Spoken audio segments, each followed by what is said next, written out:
बताइएगा, चेंज किया, चलिए। बुक्सा टाइगर रिजर्व कहाँ स्थित है? सही है, पश्चिम बंगाल में हो जाएंगे। सही है, बुक्सा टाइगर रिजर्व, ये बुक्सा ही नाम है, बक्सा पूछ दिया था, याद रखिएगा। बुक्सा या बक्सा पूछे तब भी जो है आपका पश्चिम बंगाल में ही हो जाएंगे। इसके बाद बताइएगा, संविधान का 25 आर्टिकल 25 जो है किससे संबंधित है? सही है, धर्म की स्वतंत्रता से संबंधित है। सही है, धार्मिक मामलों के प्रबंधन की स्वतंत्रता किस आर्टिकल में? 26 में। सही है, धार्मिक मामलों में प्रबंधन की स्वतंत्रता की बात करेंगे तो आर्टिकल 26 हो जाएंगे। सही है, इसके बाद अगर हम बात करेंगे धर्म की स्वतंत्रता तो आर्टिकल 25 हो जाएंगे। किसी धर्म विशेष प्रचार के लिए करों का भुगतान से छुटकारा या स्वतंत्रता आर्टिकल 27 में बताया गया। सही है, कर जैसे आएगा तो 27, प्रबंध आएगा 26, इसके बाद अगर हम स्वतंत्रता की बात करेंगे तो 25 हो जाएंगे। सही है, नामी मरुस्थल बताना है, कहाँ स्थित है? सही है, अफ्रीका में स्थित है। सही है, नामी मरुस्थल की बात करेंगे तो अफ्रीका में स्थित है, याद करना है, अफ्रीका में। पुस्तक हिंद स्वराज किसके द्वारा लिखा गया? सही है, महात्मा गांधी के द्वारा लिखा। कब लिखे थे? 1909 में। सही है, हिंद स्वराज के लेखक महात्मा गांधी 1909 में लिखे थे। सही है, इसके बाद बताइएगा, जब महात्मा गांधी, कल क्वेश्चन था, जब दक्षिण अफ्रीका से 1915 में आए थे तो कैसा कपड़ा पहनना पसंद? काठियावाड़ी किसान कपड़ा की तरह जो है वो पहनते थे।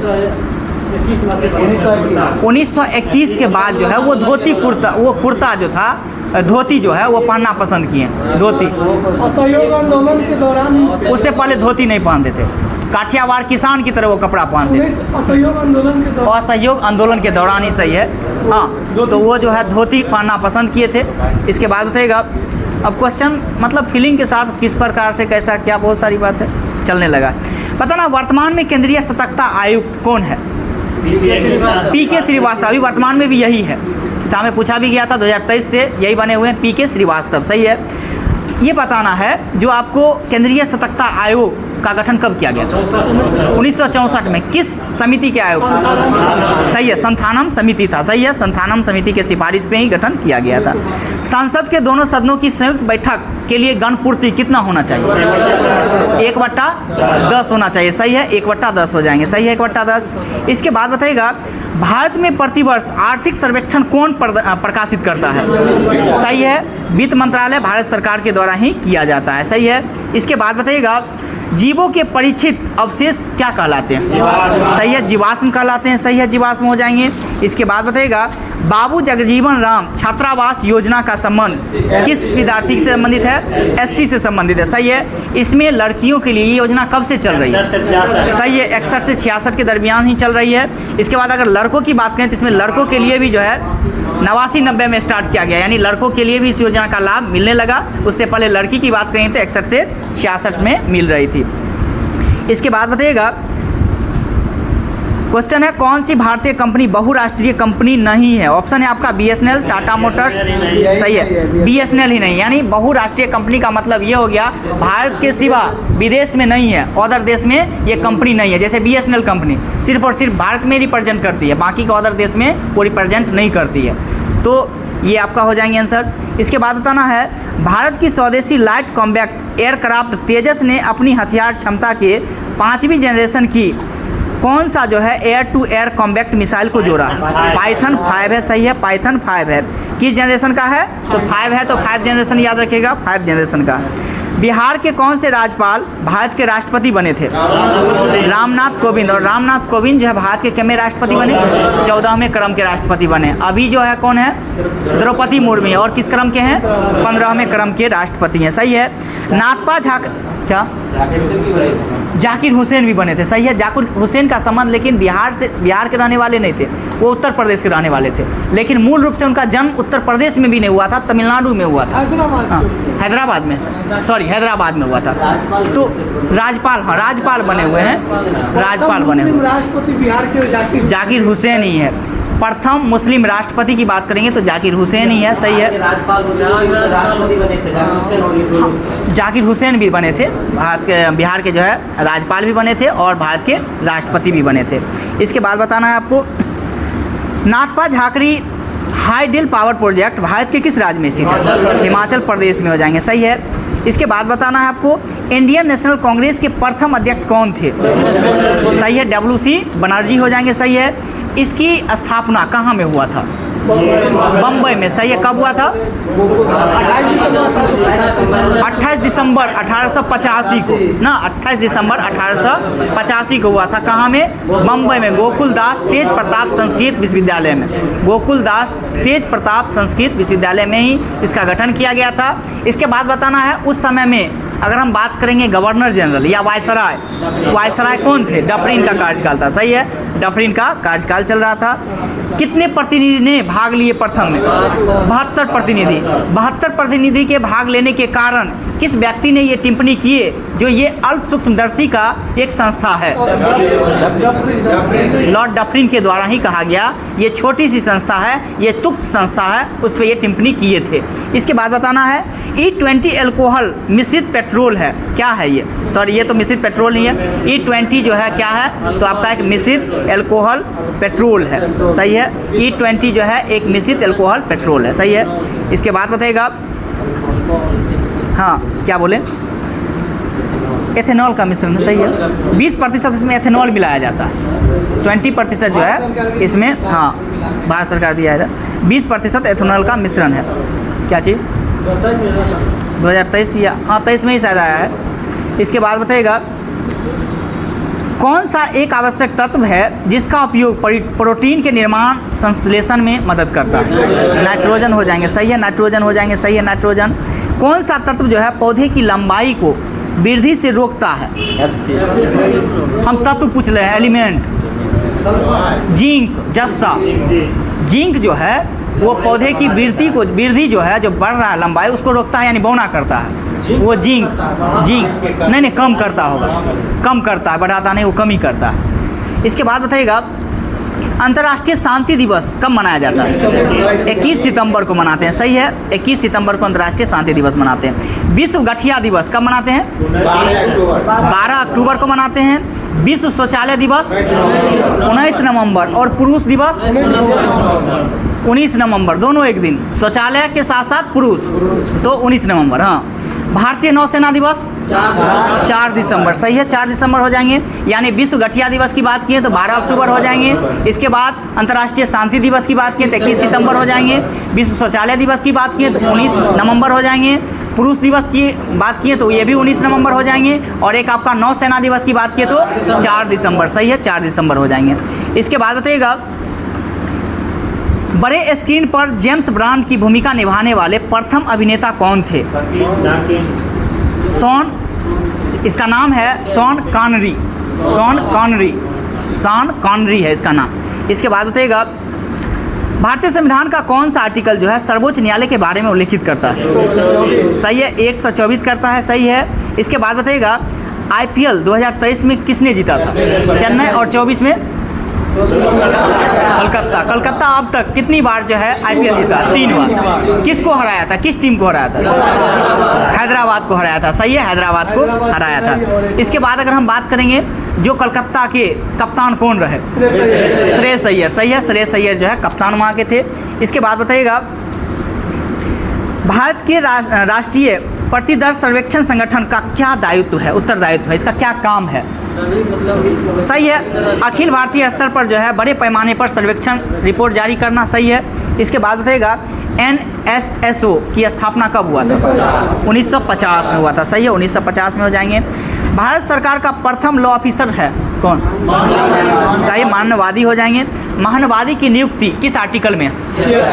सही है, 76 आर्टिकल में है। महानवादी किसी सदन में न तो वो संसद का सदस्य है, न ही मंत्रिमंडल का सदस्य है, फिर भी वो जाकर के मंत्रिपरिषद में बोल सकता है, लेकिन मत देने का अधिकार नहीं है। ये किस आर्टिकल के तहत? आर्टिकल 88, याद रखिएगा। आर्टिकल 88 के तहत जो है वो बोल सकता है सदन में, लेकिन मत देने का अधिकार उसके पास नहीं है। आर्टिकल 88। लेकिन नियुक्ति क्या चीज़? हाँ, उसमें भी भाग ले सकता है। लेकिन अगर हम बात करेंगे इसकी नियुक्ति की चर्चाएं किस आर्टिकल में है? 76 में। कौन नियुक्ति करते हैं? राष्ट्रपति। इनका कार्यकाल कितना होगा?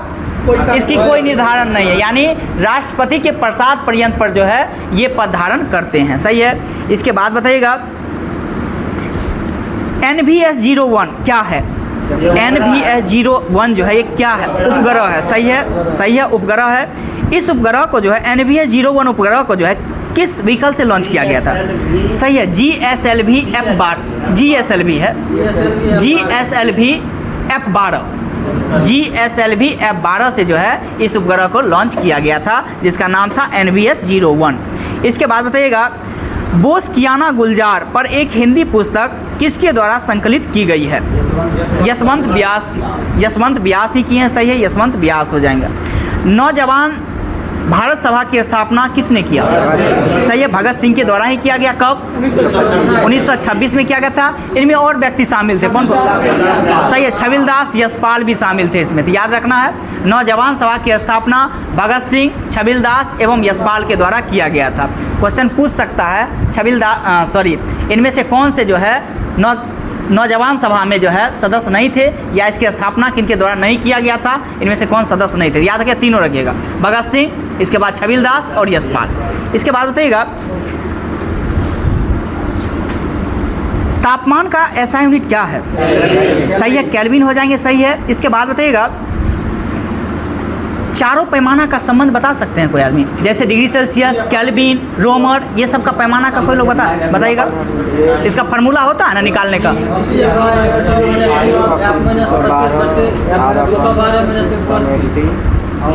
212 माइनस 100, ये सब कहाँ से है?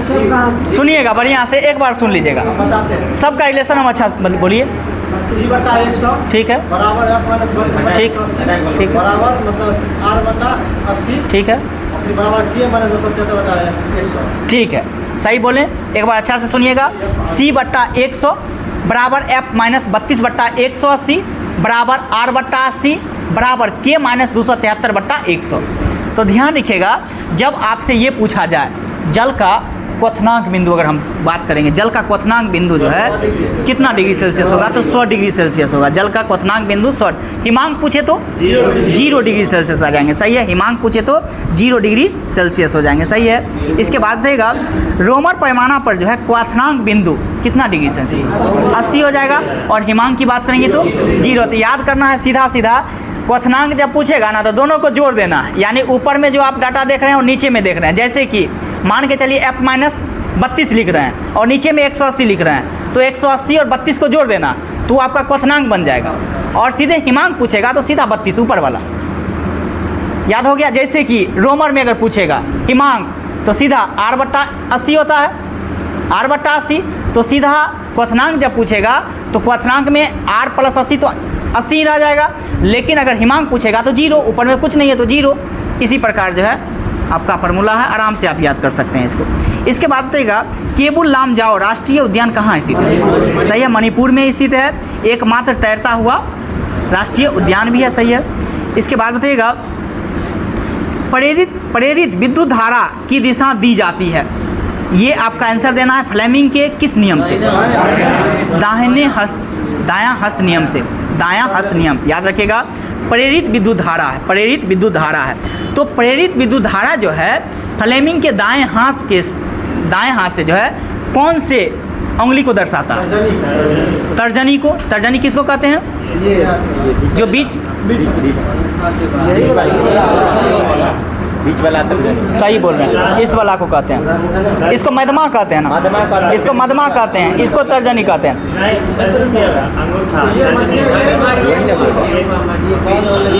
वही तो वही तो हम भी कर रहे हैं, वही तो हम भी कर रहे हैं, तो वही तो हम कर रहे हैं। आप अपना उंगली पे बता रहे हैं, अपना उंगली पे बता रहे हैं। हाँ, तो ये प्रेरित धारा की बात अगर हम करेंगे तो ये आपका दाएं हाथ से, यानी दायां हाथ में बताया गया है ये चीज़ें, ठीक है। इसके बाद अगर हम बात करेंगे और किससे, तो इस उंगली से बताया गया, ये वाला मध्यमा से। लेकिन विद्युत धारा की बात करेंगे तो विद्युत धारा ये फ्लेमिंग के बाएं हाथ के नियम के अनुसार बताया गया। हाँ, और ये जो विद्युत धारा की बात करेंगे, एक प्रेरित धारा, याद रखना, तो वो प्रेरित धारा जो है फ्लेमिंग के दाएं हस्त नियम से, और ये मध्यमा से बताया गया है। लेकिन एक विद्युत धारा है, तो विद्युत धारा की बात करेंगे तो वो बाएं हाथ के नियम से बताया गया, और ये भी मध्यमा से ही संबंधित, सही है। इसके बाद बल की बात करेंगे तो फ्लेमिंग के बाएं हस्त के नियम से जो है बल की चर्चाएं किस में है? अंगूठा में है। सही है, अंगूठा हो जाएंगे। सही अंगूठा। इसके बाद देगा भारत में मनरेगा कार्यक्रम कब लागू किया गया? 2006 में। मनरेगा की अगर हम बात करेंगे तो इसे नाम बदल के नरेगा कर दिया गया। 2009 में। डेट बताइएगा। 2 अक्टूबर। सही है, याद रखिएगा महात्मा गांधी की जयंती 2 अक्टूबर है। 2 अक्टूबर और उन्हीं के नाम पे ही किया गया है नरेगा, महात्मा गांधी के नाम से। तो 2 अक्टूबर 2009 हो जाएंगे। सही है। इसके बाद अगर हम बात करेंगे मनरेगा का नाम अगर हम बात करेंगे तो मनरेगा कब स्टार्ट हुआ था? 2 फरवरी 2006 को। ये भी डेट याद रखिएगा।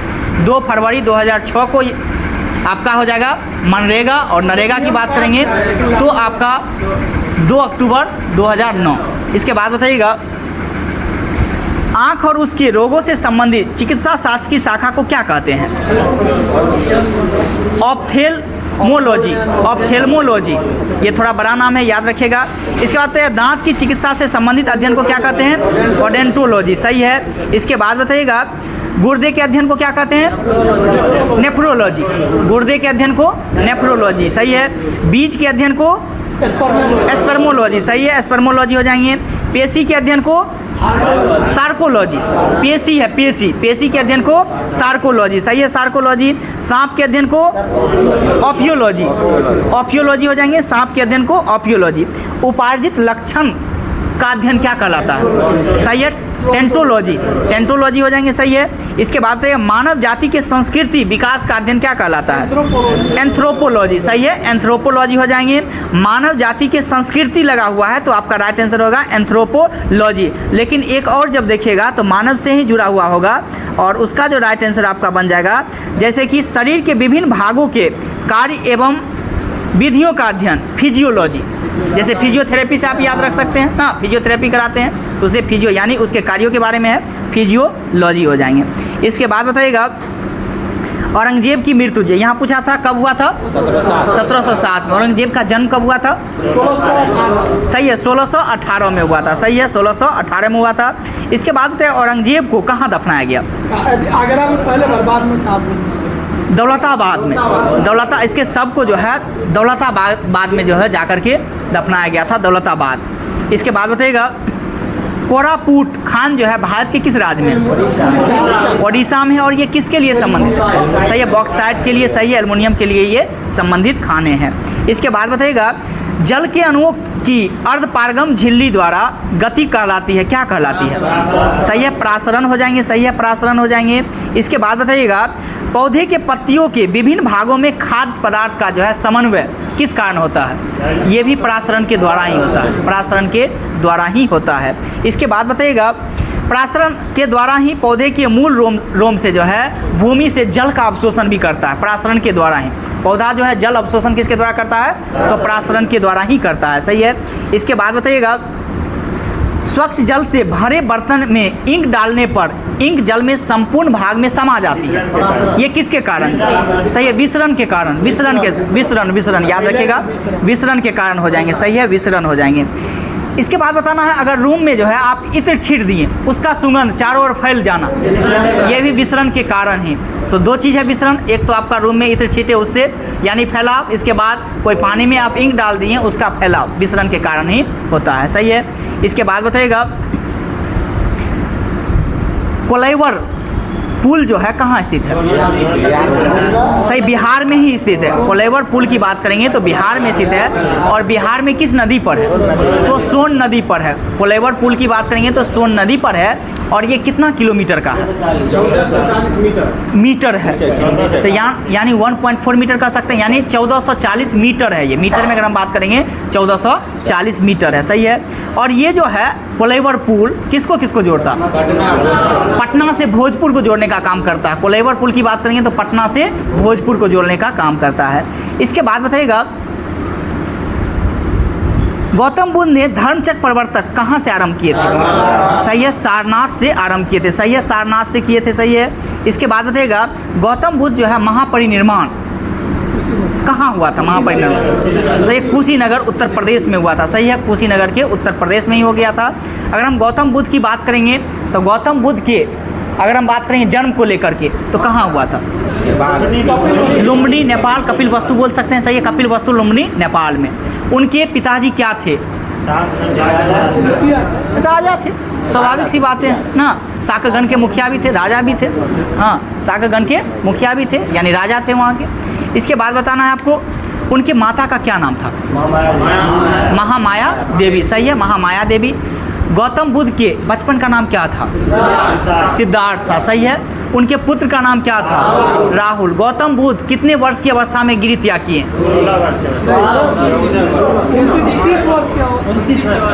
29 वर्ष की अवस्था में। और कितने साल कठिन तपस्या करने के बाद उन्हें ज्ञान की प्राप्ति हुई? 6 वर्ष, सही है। तो कब हुआ? 35 वर्ष की अवस्था में उन्हें जो है ज्ञान की प्राप्ति हुई, सही है। इसके बाद अगर हम बात करेंगे तो उनकी मृत्यु या महापरिनिर्वाण आप कह सकते हैं कब हुआ था? 483 BC में ना, ईसा पूर्व उसी को BC में। इसके बाद बताइएगा प्रथम बौद्ध संगीति का आयोजन कहाँ हुआ था? राजगिरी ना, राजगिर में हुआ था। इसके बाद अगर हम बात करेंगे किसकी अध्यक्षता में हुआ था? महाकश्यप की अध्यक्षता में हुआ था, सही है। कब हुआ था? 483 BC में ही हुआ था, सही है। किसके शासन काल में हुआ था? अजात शत्रु के शासन काल में। यानी अगर हम बात करेंगे तो क्या क्वेश्चन था? प्रथम बौद्ध संगीति, दिमाग थोड़ा चल रहा है आपका। प्रथम बौद्ध संगीति का आयोजन कहाँ हुआ था? तो राजगीर में। और राजगीर में कब? तो 483 BC में। अगर हम बात करें किसका शासनकाल? अजात शत्रु का। अध्यक्षता किनका? महाकश्यप का। दूसरे बौद्ध संगीति की अगर हम बात करेंगे तो कब हुआ था? 383 BC में हुआ था ना। अगर हम बात करेंगे कहाँ में हुआ था? वैशाली में हुआ था, सही है। किसके शासन काल में हुआ था? कालाशोक, नाम याद रखना है, कालाशोक के शासन काल में। किसकी अध्यक्षता में हुआ था? सवाकामी की अध्यक्षता में। तो यानी दूसरे बौद्ध संगीति की बात करेंगे तो 383 BC में हुआ। कहाँ में हुआ? वैशाली में हुआ।